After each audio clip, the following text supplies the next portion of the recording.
Waalaikumsalam. Selamat pagi anak-anak. Pagi Bu. Bagaimana kabarnya hari ini? Alhamdulillah baik. Baik, sebelum Ibu memulai pembelajaran kita pada pagi hari ini, Ibu mau absen terlebih dahulu. Reka Ayu, Hadir. Febi, Hadir Bu. Nia, Hadir. Pela. Hadir Bu. Alhamdulillah, berarti hadir semua ya? Hari ini, sebelumnya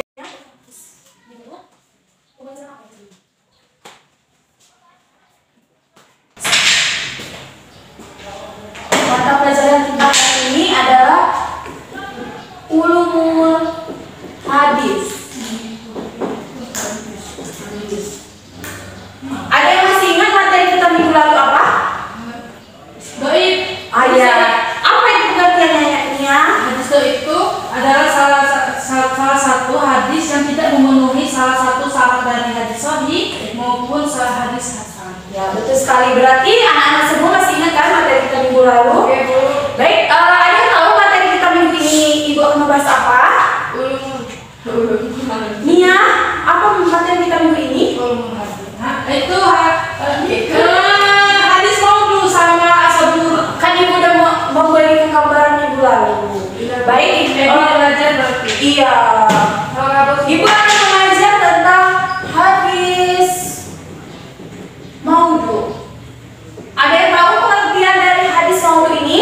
Hadis saya Bu. Ya, silakan Nia.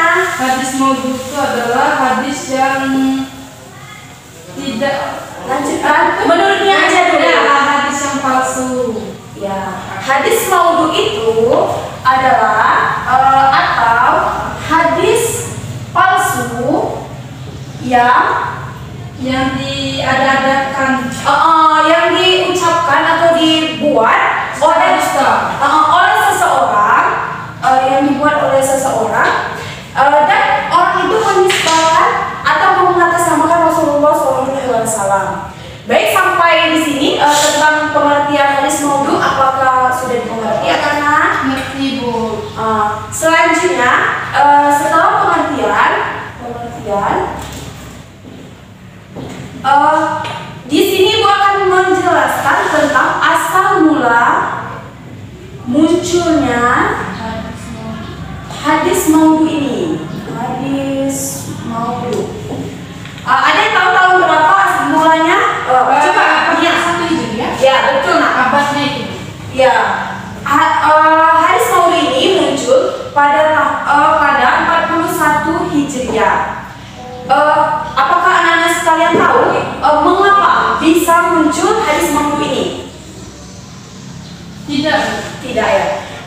Hadis maudhu ini muncul pada tahun 41 Hijriah karena adanya terpecah belah atau konflik antar umat, dan mereka pun konflik ini terjadi karena konflik politik, dan mereka di sini terbagi menjadi tiga kelompok dari hasil pertikaian mereka itu ada Syiah, Khawarij, iya, dan Jumhur. Mereka di sini terbagi menjadi tiga kelompok ini. Kemudian dengan seiringnya waktu berjalan, nafsu mereka itu semakin ke atas untuk membuat hadis-hadis palsu atau hadis maudhu ini, sehingga mereka itu di sini untuk mengembangkan mazhab mereka dan mengembangkan bid'ah yang mereka lakukan atau kehendaki. Selanjutnya, di sini Ibu akan menjelaskan faktor dari hadis maudhu. Reka, coba sebutkan faktor-faktornya itu nak. Bu, permisi ya. Ya, faktor-faktornya ada 5 Bu. Apa aja nak? Yaitu faktor politik. Bacakan jangan setia ya. Faktor politik, Terus usaha kaum zindi. itu tuh orang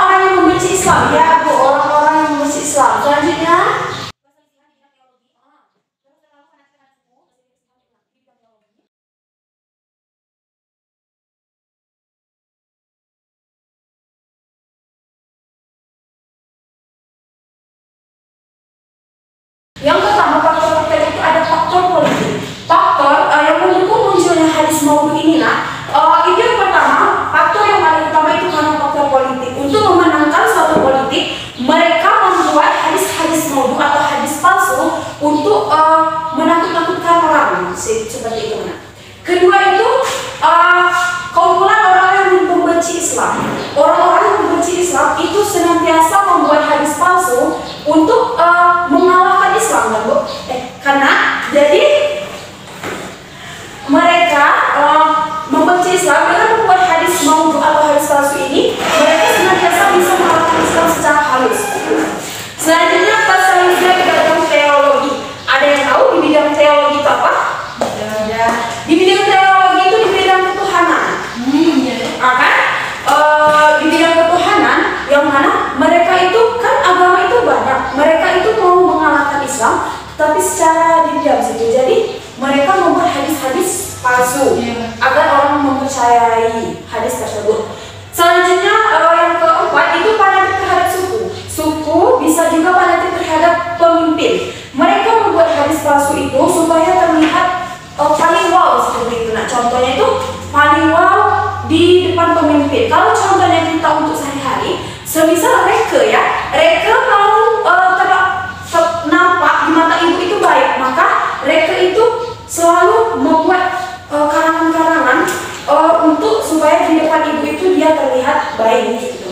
Nah, yang terakhir itu mengembangkan gairah ibadah, tetapi mereka itu memang tujuan utamanya itu ingin mengembangkan gairah ibadah. Tetapi mereka itu menggunakan cara yang salah, seperti bentuk ancaman-ancaman gitu. Hadis maudhunya itu misalnya contohnya itu mereka itu mau membangkitkan gairah ibadah seseorang tapi dengan menggunakan hadis palsu yang tidak sahih seperti itu. Selanjutnya kriteria dari ini tadi sudah paham kan? Ibu hapus dulu ya, soalnya tidak mau. Kriteria hadis maudhu.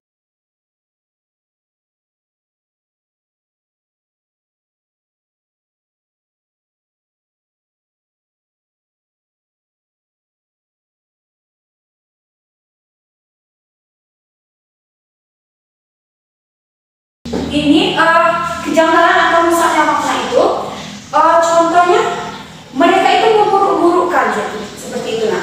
Mereka hadis maudhu ini mereka memburukkan dengan seperti mereka memburuk-burukkan sesuatu gitu. Jadi hadis itu hadis tersebut itu tidak sahih, sehingga itu termasuk ke dalam hadis maudhu atau hadis palsu. Nah, pembahasan kita yang terakhir itu tentang usaha ulama dalam menanggapi hadis maudhu ini. Usaha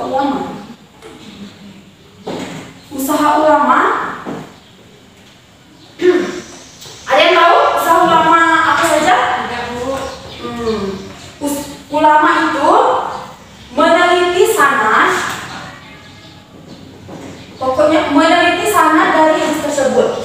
Kemudian juga meneliti matanya, meneliti rawi dan meneliti lain sebagainya. Di sini inilah penjelasan dari Ibu tentang hadis maudhu. Apakah anak-anak sekalian ada yang belum dimengerti? Ibu persilakan untuk bertanya. Bu, iya itu silakan. Paham di hadis maudhu, Bu? Di pengertiannya ya. Oh, Ibu ulang sekilas ya, Iya, Bu. Hadis seperti dijelaskan oleh teman-teman tadi, hadis maudhu itu adalah hadis palsu, hadis yang hanya diada-ada aja. Itu diucapkan oleh seseorang, tetapi seseorang itu menisbahkan itu kepada Rasulullah SAW atau mengatasnamakan Rasulullah SAW. Bagaimana anak-anak sekalian? Apakah tentang hadis maudhu sudah dapat dimengerti? Ya, Bu. Sudah. Iya, Bu. Setelah kita membahas tentang hadis maudhu tadi anak-anak, kita akan membahas materi kedua pada hari ini yang tentang ilmu asbabul wurud al-hadis. Pertama itu pengertian